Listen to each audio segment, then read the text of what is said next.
Good evening. I'm Stephen Bleeker, CEO and founder of Assurance Home Care.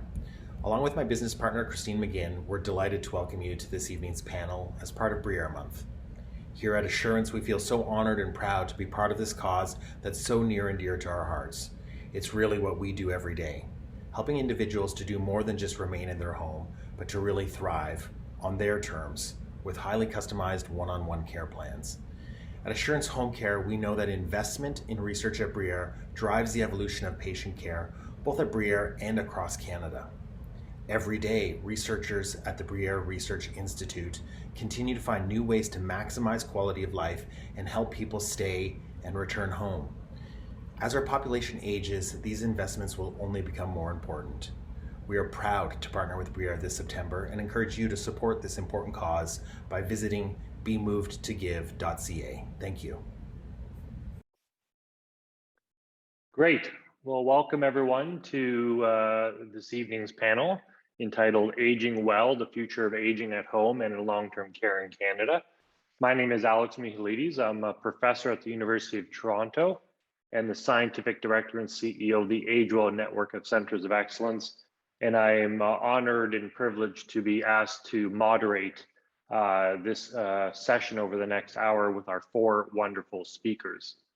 Before we get into it, I want to do some quick introductions of our speakers so that you know about their backgrounds and the areas of work that they're involved in and the areas and topics that they'll be speaking about in the panel this evening.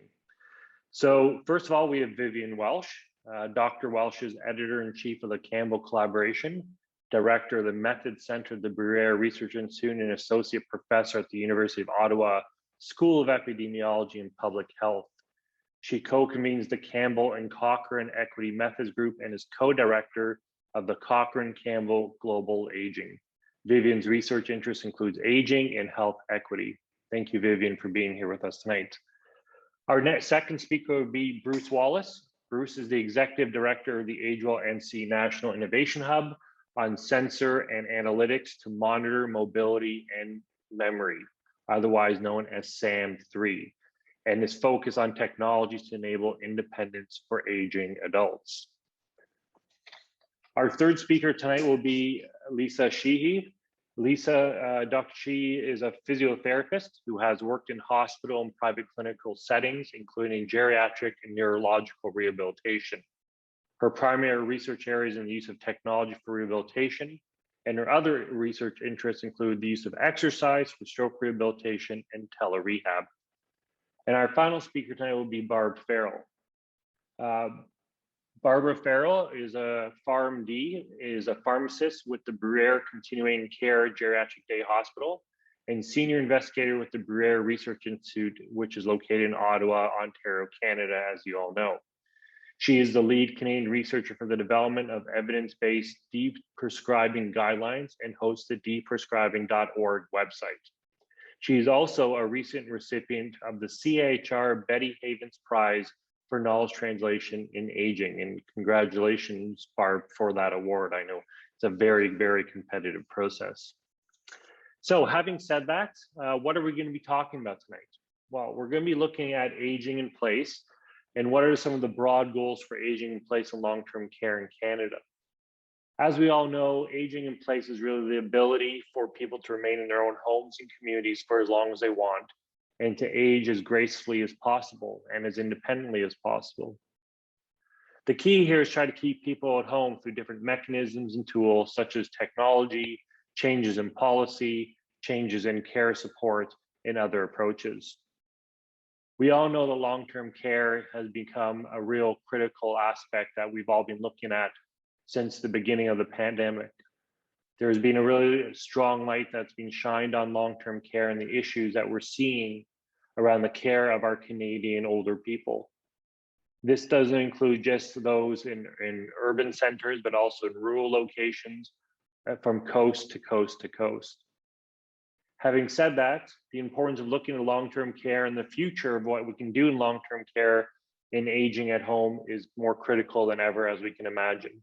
And from all different perspectives, obviously with the political climate in Canada, this is going to become even more important, I suspect, over the next several weeks.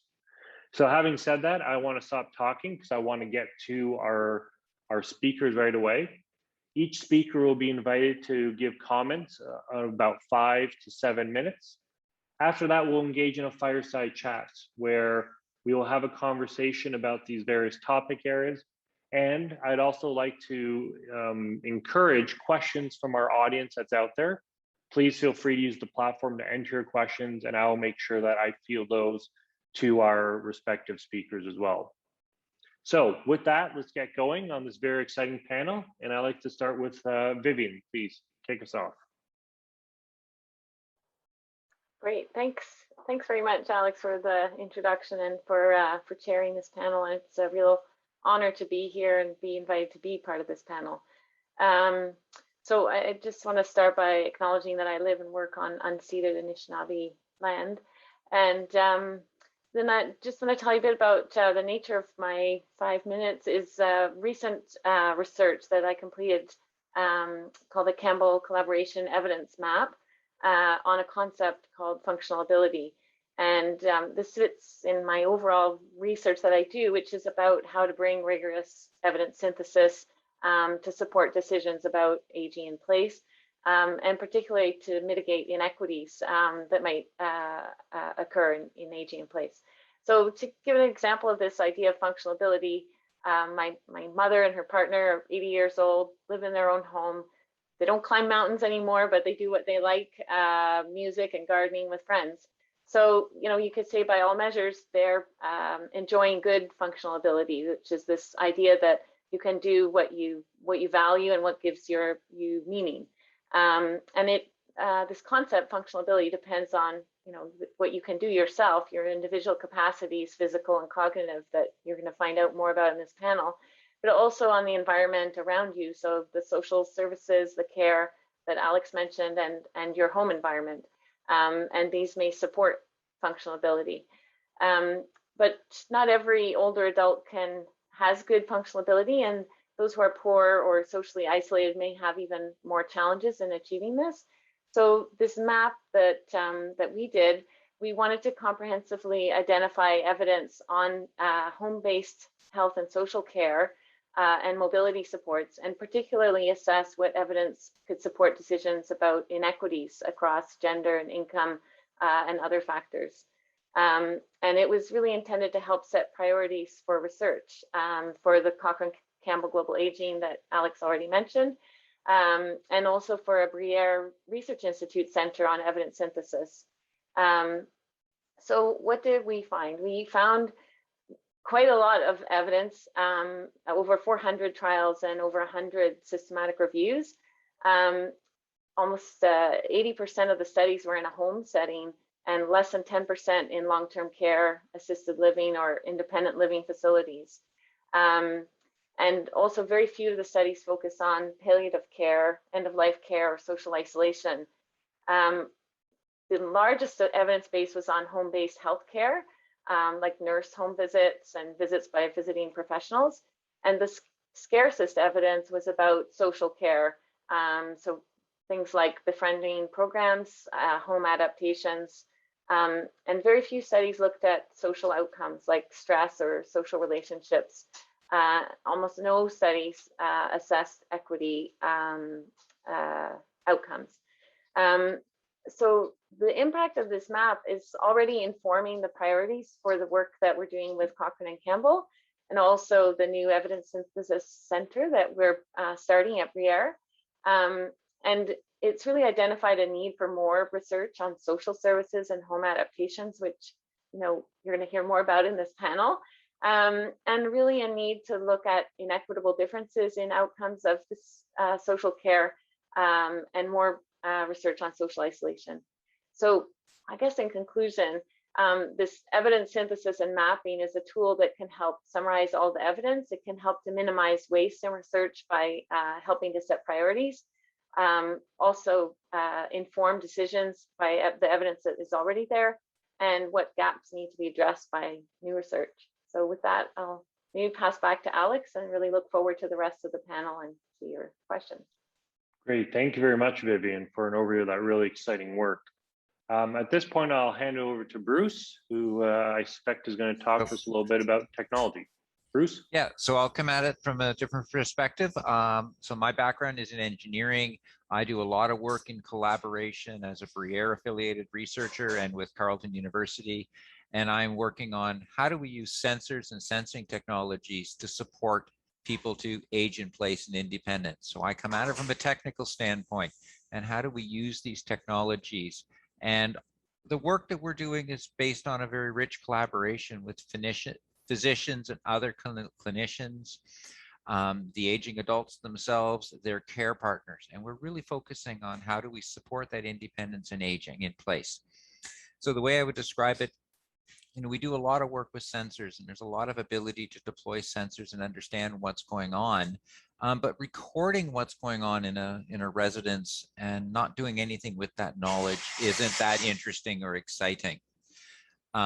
So what I'm really interested in doing is moving towards providing feedback to the aging adult and their care partners, and really understanding how do we support that independence by giving them the information that they need. So the key we're looking at here is not sensors that are just measuring what's going on, but sensors that are looking at the overall activity and understanding how things have changed and how things might be changing, or what's where support is needed. And just to provide two examples, a project we did previously, we were looking at persons living with dementia and a care partner. They were living together, but still trying to live independently. Reality is, one of the symptoms of dementia is disorientation for time and or place. If you wake up in the middle of the night needing to go to the bathroom, it's normal.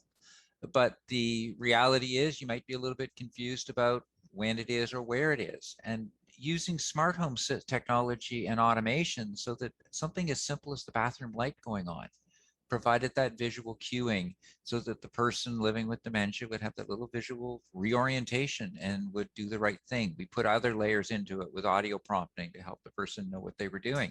But the key here is helping that person remain independent, and probably more importantly, allowing the care partner to sleep, because that's really important to them. New technologies, I have a poster, we're talking about it in this session, in parts of the Briere week that's going on. We're now looking at technologies where we can deploy, I'll say, a myriad of sensors around the house. So around the kitchen, around the living room. They're all passive. Think of it as home security sensors you'd be used to if you have a smart home security system, but used in a different way.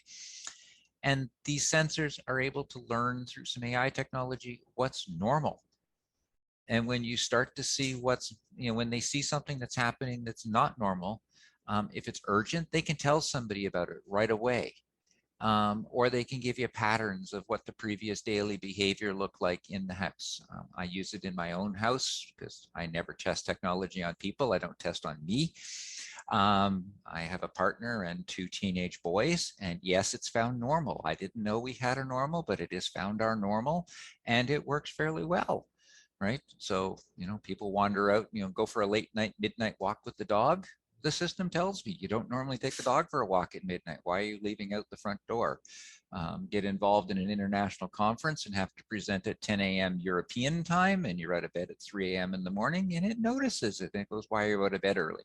So we're starting to see these technologies emerge. And I guess just to come into conclusion, what we're really focusing on the research now is not just the smart home of measuring what's going on, but bringing that feedback question into place. How do we help the aging adult? How do we help the care partner with the knowledge we're gaining in real time when they need it, and not just recording? Great, thank you very much, Bruce. And I know your partner is far more patient than mine. I know whenever I test technology at home, things don't go well. So thank you very much. That was really interesting. Next, we're going to have Lisa talk a little bit about rehabilitation exercise and the use of virtual tools. Thank you, Alex, and thank you, Briere, for inviting me to participate in this really interesting panel discussion. So my take on this topic is the importance of maintaining independence. So in my clinical life, previous life as a physiotherapist, one of the factors we really work on is maintaining or improving one's mobility and function, especially if somebody is recovering from an illness or injury, or if they have a chronic condition like, say, diabetes or arthritis. And these are really important to maintain. If you maintain your mobility and your function, then you'll be more likely to maintain your independence, and you'll be able to, age in place. But unfortunately, so one thing is that exercise is really, really important to maintain mobility and function, but there are a lot of barriers to exercise, especially for older adults. So one often thinks of, say, a group exercise class for older adults, say an aquafit class, or a chair yoga class, or maybe mall walking. But these sorts of exercises require getting there. So that can be quite difficult. So a lack of transportation options can be a problem, or in inclement weather. Some people don't feel comfortable exercising in a group, or they can't find a class that suits their individual needs. And the classes have like really specific times. This one is, a certain time on a certain day that doesn't maybe suit, or is a time limited class. So it runs for 8 weeks. Now it's the end of June. Oh, there's nothing till September. So some people can successfully do a home exercise program, but they're often dull, and you have to be very disciplined to do them. So to overcome some of these barriers, myself and many people here at Briere have been investigating the use of non-immersive virtual reality exercise. This can be done in the home, and it's designed to help encourage people to do exercise. So the system's kind of like Wii Fit, where you have a game presented on television and there's a camera so you can interact with the game. The difference with the non-immersive VR games is that they can be adapted to people of different abilities. So an example would be kicking a soccer ball, or downhill skiing around a slalom course, or perhaps reaching out to touch different colored balloons to acquire points. So I've been researching the use of VR for several years. And first we started with people with stroke who had been discharged from the hospital, but still needed rehab to continue their recovery. And we found it could be quite useful for that population to encourage them to continue their exercise during a really important time in their recovery. And we've also studied its use for people with mild cognitive impairment. And for that population, we actually found that it was most suitable for those who also had mobility limitations, and they found the most benefit. Currently, I'm also investigating the use of VR for people who are receiving home care after an illness or injury. And the hope is that the VR will encourage these people to do more exercise in their home than they would do otherwise. So either more sessions or more repetitions at any one session, and that it might expedite their recovery during their home care period. We're also I'm also involved in some work to look at other options for in-home exercise. So one is called the TIME program. So Together in Movement and Exercise. This is a program that was based out of the University of Toronto. And they've shown that that's a community-based program where people go to a community center, and the program is designed for people with mobility issues. And it's supervised by a therapist, but actually done by a employee of the community center. And that has been shown to be very useful and helpful for people with mobility issues. But of course, with COVID, everything got switched from in-person to online. So I'm helping out with the U of T people to assess their online version to see if it creates the same benefits as their in-person version. And then we're also seeing if the testing, so before and after a session, we test people to see what their mobility is like, for example, their gait speed. And then we're assessing to see if the tests done at home are equal to the tests done in person. So just as a last thing to bring it back to long-term care, some of these programs can also be used in long-term care. And I'm doing a project right now, which is assessing the use of non-immersive VR to encourage residents to exercise and move And this project's actually been being done in, based in Fredericton, but throughout New Brunswick through the Healthy Seniors Pilot Project. So in conclusion, it's just so important that older adults continue moving, and anything we can do to keep them exercising and active and fit will hopefully help to maintain their independence. Thanks. Over to Barb, I think. Great. Well, thank you very much, Lisa. That was really interesting work. And I think we can all probably personalize a lot of the issues that you raised in our own lives as well. So our final speaker before we get to our fireside chat portion, and again, I encourage the audience to start to think of questions and to enter them into the onto the platform, will be Barb. So Barb, take it away, please. Thanks, Alex. And I also want to thank the Briere organizers for inviting me to participate on the panel this evening. It's always really fascinating to get together with other researchers at Briere and hear what everybody is doing and look really overall at the impact that people are having on care of older people in our community. So in my clinical work as a pharmacist in the geriatric day hospital, I see a lot of older people taking many medications, 15, 20, 25 medications. And we know that this increasing use of multiple medications is problematic for older adults. As people age, they handle and respond to drugs differently.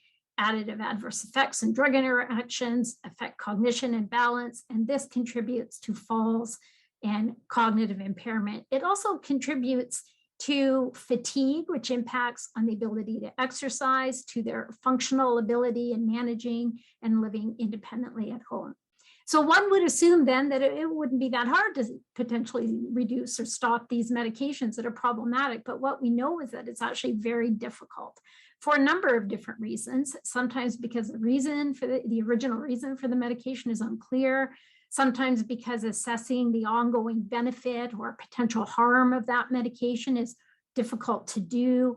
There really, until recently, there weren't any guidelines as to how to stop a medication. And we know from what prescribers tell us is that it is actually harder to stop a medication than it is to start it. So my research team has focused on developing and evaluating a variety of strategies to reduce the use of potentially harmful medication. And this has included developing over the last 7 or 8 years, a series of evidence-based guidelines to help clinicians make decisions about when and how to stop medication. So overall, we've produced 4 guidelines here at Briere and collaborated in the production of another one with a group in Australia.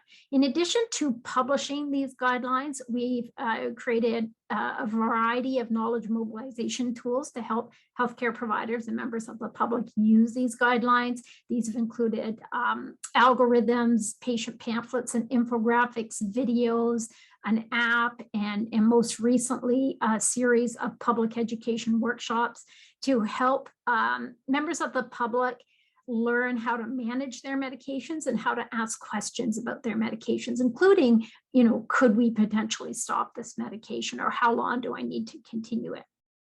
In the most recent year or two, I've been working more closely with particularly long-term care stakeholders to plan for how deep prescribing and residents and caregivers can be involved in deep prescribing decisions as a part of routine care.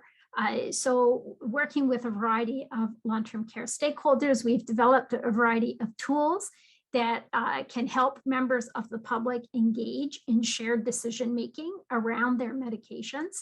And we're currently in the process of piloting those in a number of long-term care facilities in Ontario and gathering feedback to help us improve the tools and then ultimately to make them publicly available. What we've learned over the course of these last 7 or 8 years is that members of the public, patients, and healthcare providers need confidence in deep prescribing, which essentially is reducing the doses of medications or stopping them when they're no longer needed or when the harm outweighs benefit. and they need time to have discussions and make shared decisions about how to reduce or stop medication. So future research and the kind of thing that I'm working on with a number of different students and other groups internationally is research around how people can make those shared decisions and take initiative to stop problematic medications, how older adults can learn to be engaged and empowered to ask questions about their medications and decide when potential harms outweigh benefit, and how healthcare providers can overcome inertia and learn how to stop medications when potential harm outweighs benefit. So I'll stop there and just say that overall, my goal is to try to provide tools and effective tools for healthcare providers and approaches to engage the public in deprescribing discussions and decision-making. And ultimately, what I hope is that that will reduce the negative impact of medication side effects, especially cognitive impairment and falls. Wonderful. Thank you, Barb. So I thought for the fireside chat, I'd move over to my fireplace here for us to have a good conversation. I know everyone's probably seen the same joke for the past 2 years, but in my mind, it's still funny. So anyways, let's get into it. So thank you very much to our 4 presenters on 4 quite different topics, but in some way all interrelated. And I like to kick off the chat by talking about that aspect of impact. And specifically, what is the opportunity for impact to our healthcare system? And how do you see the programs, the research that each of you discussed as having the ability to transform care in Canada right now? Let's start off with Bruce. So I think the biggest thing is if we can have a technology, if the technological solutions allow people to live, at home longer. It's what everybody wants, whether it's a long-term, 6 months more, whatever it is, the longer people can live at home. And, if it puts off somebody going into assisted living, going into long-term care, that's a fundamental reduction on the demand to the system.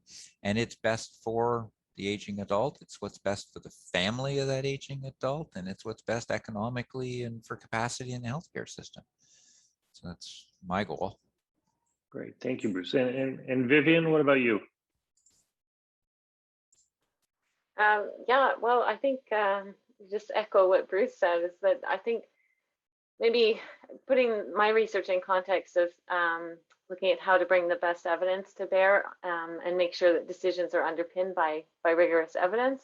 I think that's the opportunity for this kind of research where people are looking for answers about how to better support people living at home with social services or home adaptations. And I think this is a huge opportunity for all of our research.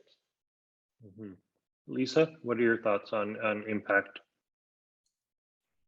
Well, kind of going back to the importance of keeping people independent through exercise. It's not the only thing, medications is one, and healthcare, and there's family support, and there's so many others.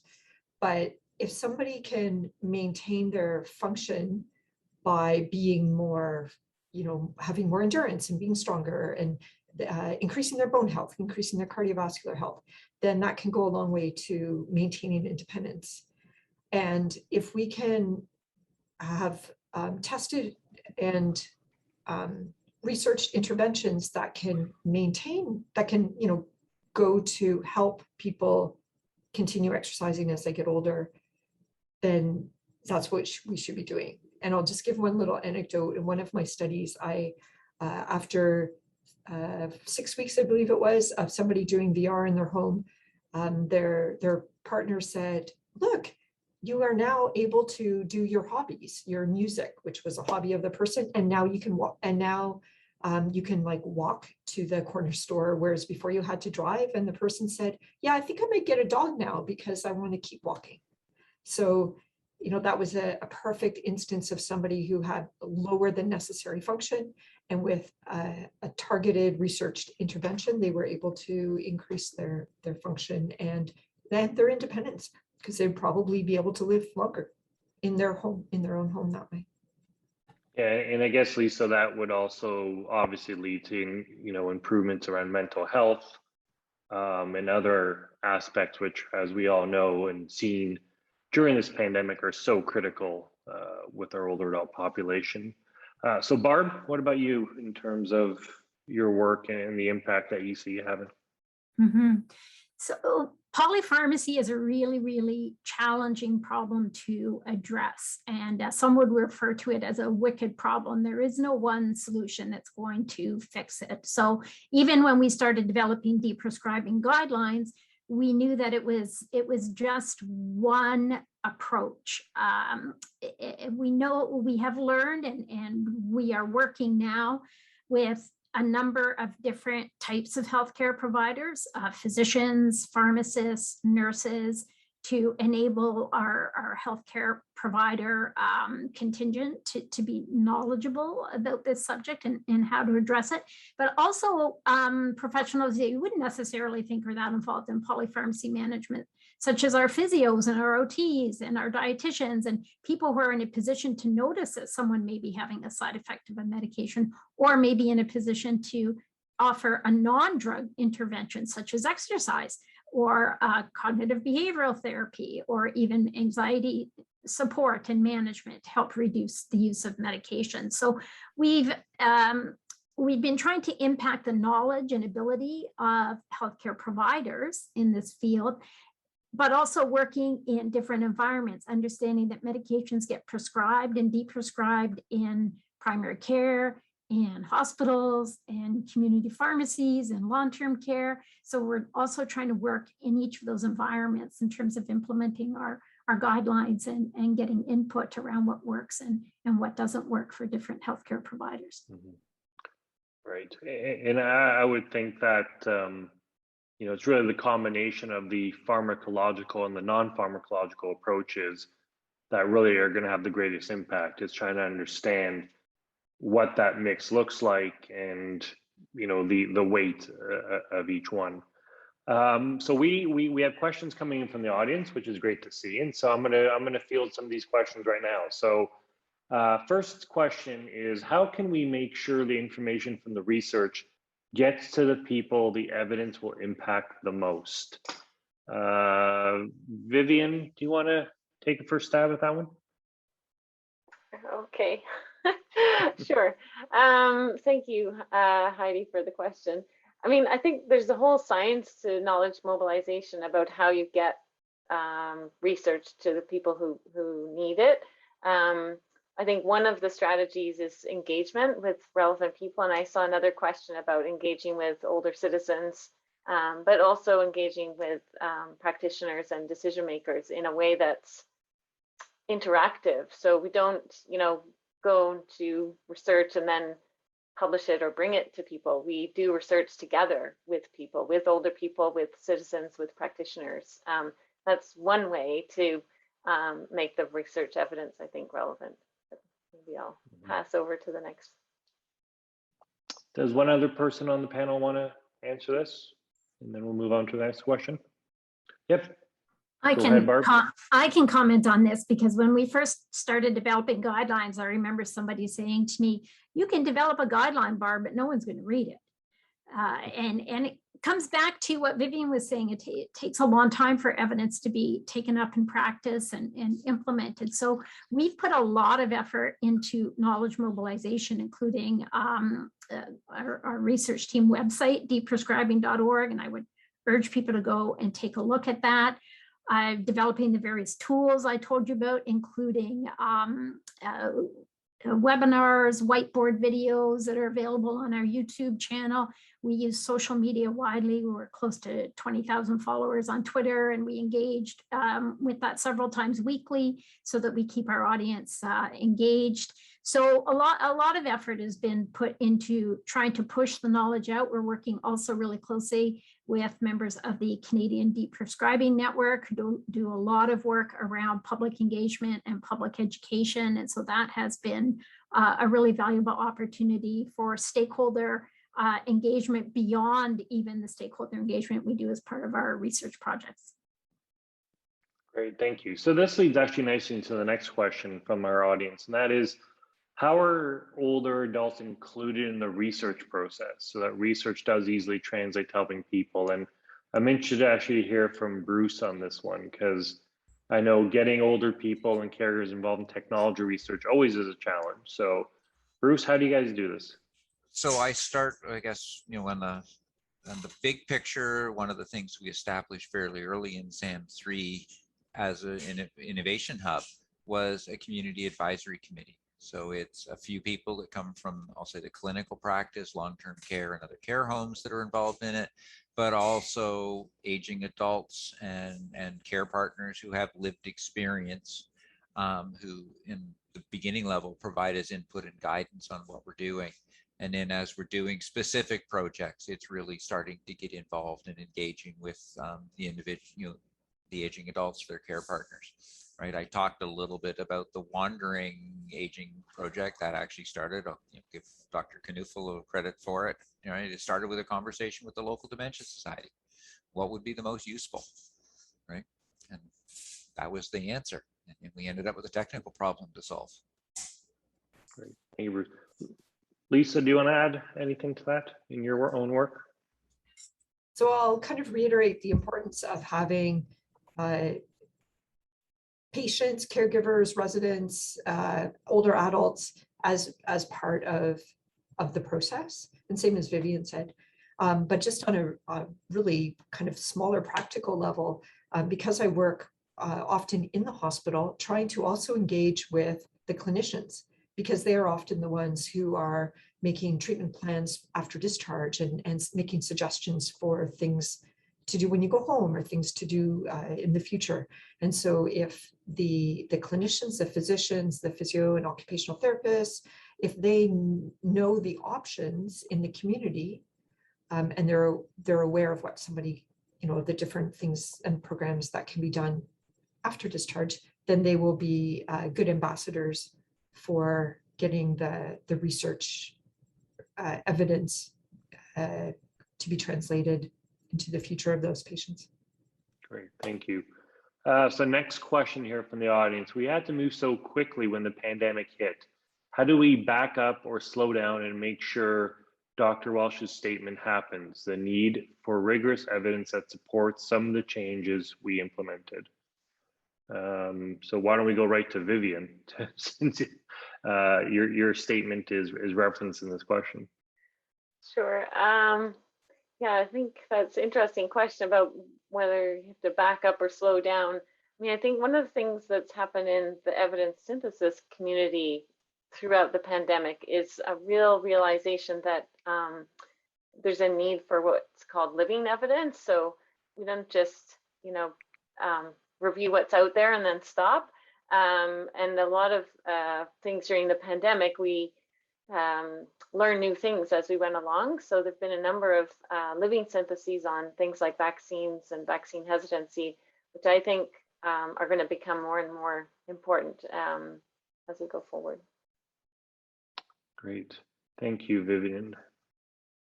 The next question, and I'm going to maybe have Barb answer this one, is around the whole notion of transition. So the question basically says, yes, we want aging in place. Yes, we want older people to stay in their own homes and their care partners, but some will have to move into a retirement home, assisted living, or long-term care.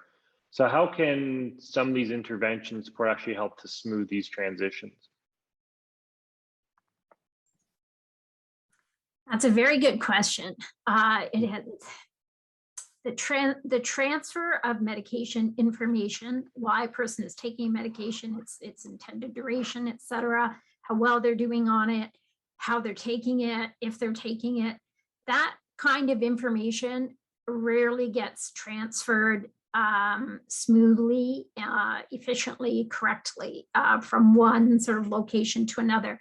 There have been some interventions that have helped with that. Healthcare providers can access dispensing records of pharmacies to understand, how often people are getting medications. But the work that we're doing right now is engaging with the public, and this was as a result of some of our community engagement work that we did a few years ago to try to understand the perspectives of older people on polypharmacy management.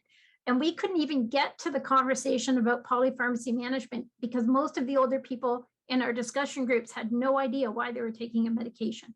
So we kind of took a step back and thought, well, how do we help people find out that information and document that information and take some responsibility for communicating that information, since we don't necessarily have computer systems that have that information documented in them or are connected to transfer that information. And so we developed a series of workshops. It's called Talking About Your Medications, and it's all available free of charge on our website for people who want to deliver the workshops. And that was developed and delivered during the pandemic, so virtually instead of live. And we did find actually that a lot of older people were interested in engaging in virtual workshops with a facilitator around the topic, and did gain knowledge and did start to document their own information about medication that could be shared. So I'll stop talking there just to let us get to the next question. I get very excited about it. Yeah, that's wonderful to see. Thank you, Barb. Now, we have several questions around ramping up solutions implementation. So I actually want to shift gears a little bit and spin this towards challenges and opportunities. And specifically, I want to focus on equity and access to these interventions and implementation. So what are some of the challenges and opportunities around equity to access? And I'm going to start with Lisa. You know, because again, we've heard a lot around access to technology, equity and use, et cetera. So what have you experienced in your own work, Lisa? I expect that my experience doesn't show the breadth of the issue. So because I've worked with technology and telerehabilitation, which is the provision of rehab in the home via technology, in our projects, most of the people have been very able to use the technology. Now, maybe not initially, we've done a lot of teaching, but they've been able to access it. Surprisingly, I have never had a participant who didn't have Wi-Fi in their house. So it kind of skews the results a little bit, because there's a large portion of people, I would believe, that either don't have access to technology for many reasons: location, income, or funding, ability to just knowledge about how to use technology. So when I'm talking about doing an exercise program online, like the Time program, or a virtual reality program in your home where you've got a television set up with a computer, those will not be accessible necessarily to everybody. And I completely acknowledge that. And there's still a need for in-person programs. So when somebody was talking about kind of backing up, one of the things in rehab I see is that post-COVID, everything went online, like 100%. Assessments, treatment, follow-ups, everything. But now we're kind of going back to the pre-COVID time when it was hybrid. So it depended on the person's needs, their abilities, and the needs of the clinicians too. So is it better to do an in-person assessment and reassessment and then do some treatment or encourage exercise online? Or maybe for an individual, it's better to talk by phone, and another individual, you really need to see them in person. So creating equity by giving lots of options that are best suited for the individual. Great, thanks, Lisa. Bruce, I'm going to bring you into this conversation right now, again, around the technology angle. You know, a lot of these smart home systems we're seeing are being tested and used in urban centers where, you know, I can probably go see a doctor quite often if I need to, if I'm noticing changes in my partner's behavior, et cetera. And some would say perhaps these technologies are best used in remote rural communities, you know, in the north or others where they do not have access to, you know, in-person medical care like we would in Ottawa or Toronto or elsewhere. So, you know, how do you overcome that equity issue where a lot of these communities do not have Wi-Fi, the internet, et cetera? So I think the latter is it's the big question I think we're talking about yet again in the federal election. And in an Age Well event I attended a couple of months ago, it's interesting how quickly a conversation around technology access devolved into, I can't get broadband to my house in rural wherever it was. I happened to be at the East Coast event, so it was rural Nova Scotia and rural Newfoundland. That is a fundamental problem that I think we still face at the Canadian level. It's broadband, it's whether it's health, it's Zoom or whatever people are doing, it's still got to get, we got to figure it out. The interesting thing I see starting to happen in terms of like the technology access, the challenge I see with technical access from a home, from a health and a home perspective, the people that had the ability to use technology were people where the aging adult had, I'm going to be stereotypical here, the techno geek 20-something grandchild that was able to put it in place for them. And, very few people have that. The good news is we're starting to see, some industry players start to move and provide some ability to services. And so some players that are entering the market that actually have nationwide footprint. So we're starting to see some of those gaps filled, which is a really good sign. Great. Thank you, Bruce. Barb or Vivian, would you like to add anything on this topic of equity and access? Yeah, I can just say briefly, Vivian, in case you want to say something as well, that it's not so much technology access that's the challenge with managing polypharmacy. I think there are a lot of systematic changes that need to happen. We know that people are willing to stop medications if their physician suggests it, but there's very little time in a physician-patient appointment to have that kind of conversation. Prescribers often wait for a patient to ask. Patients are reluctant to ask. People with fewer resources or less knowledge or less education or less confident are less likely to ask their physician about that. I think we need to make systematic changes that will enable those conversations to occur, such as the time and compensation support for regular medication reviews. We also need to look at increasing support and funding for non-drug approaches, particularly for people that don't have the funds to access those kind of non-drug supports. And I'll stop there, just to give Vivian a few minutes. Great, thanks, Barb. Vivian? Well, I'll just be like short, 1 minute maybe. Archie Cochran, who was credited with, well, this is the namesake of something called the Cochrane Collaboration. He once paraded with a sandwich board that said all effective healthcare should be free. So I think, our role is let's show it's effective. Let's also document if there are differences in effectiveness. So distribution of effects that, programs don't work as well for those who are poor and socially isolated. And then let's advocate to get that healthcare for the people who need it. Great, thank you, Vivian. Just keep an eye on the time. We need to be drawing our discussion to a close soon. So I want to finish off just with kind of a little round table here with each of our 4 speakers with the question of what's next. If you want to maybe take 1 or 2 minutes quickly to summarize your own work in terms of what's next, in terms of tackling some of the gaps, some of the limitations we've seen, taking hold of some of the opportunities that we're seeing right now as well, and where do you see your work going? Let's start with Lisa. So I see kind of 2 areas for what's next. We're still involved in a lot of different projects to build the research evidence for different types of telerehabilitation and encouragement to exercise. So kind of finishing those and getting the evidence so that we can present it and move forward. That's kind of one part of it.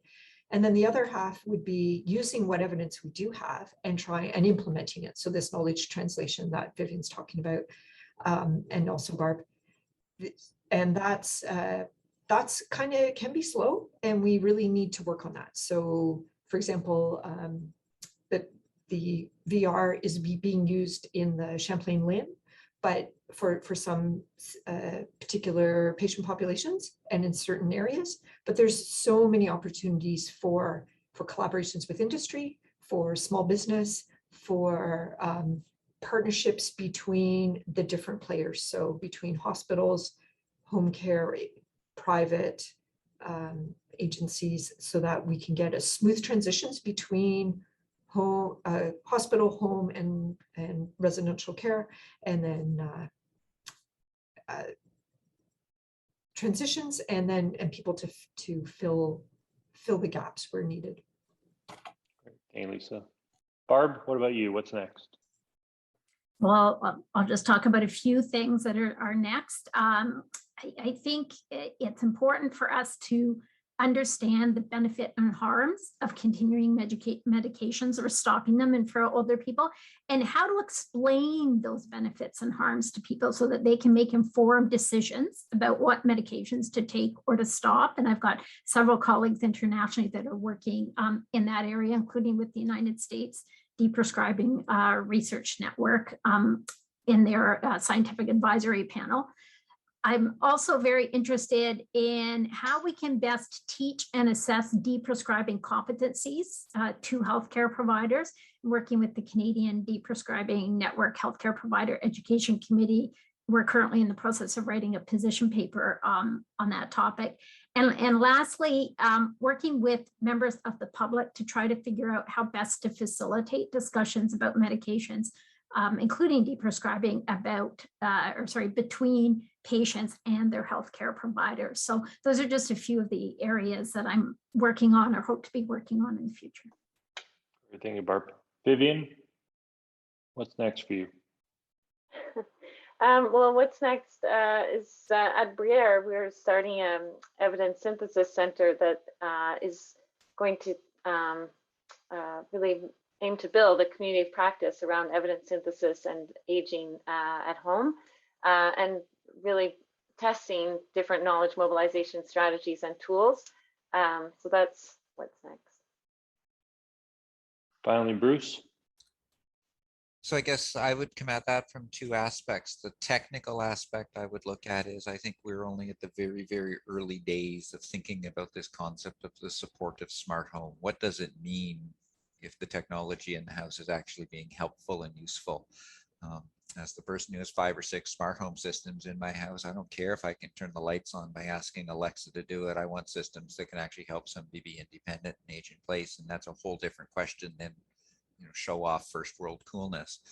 And then from a deployment strategy, coming back to the previous question, taking advantage of being a member of the H-Well family, we are in discussions about collaborations with Northern BC, right? Getting into a true, more rural, more remote part of the Canadian geography, both from a remote urban town in the sense of things like Prince George, but also the Indigenous population that is surrounding it. And it's a whole different question set to be able to serve and meet the needs that they have. Great. Thank you, Bruce. And with that, I'd like to again thank our 4 panelists. It's been a wonderful discussion. I think what we've learned today, obviously, is first of all, it must be a multimodal approach in terms of supporting the future of home and long-term care. It's not just going to be technology. It's not just going to be pharmacological. There's a whole different set of tools that we need to be looking at. I think, unfortunately, or maybe fortunately, we are now living in a different world as well coming out of this pandemic.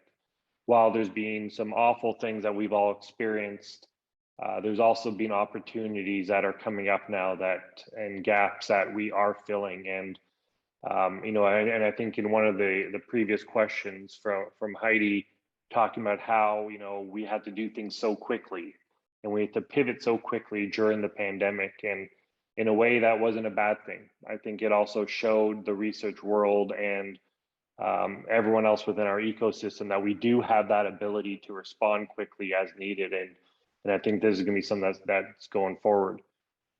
My final thought on this, and really just addressing one of the questions that came in, is it is not a one size fits all model here. That context, personalization, understanding who we are serving is so critical in all this. And I know whenever I present, I like to repeat a quote that someone told me once in a presentation I gave, and that is, if you've seen one older person, you've seen one older person. And I think that is really important from all of our various points of view and perspectives in our work to always keep in mind.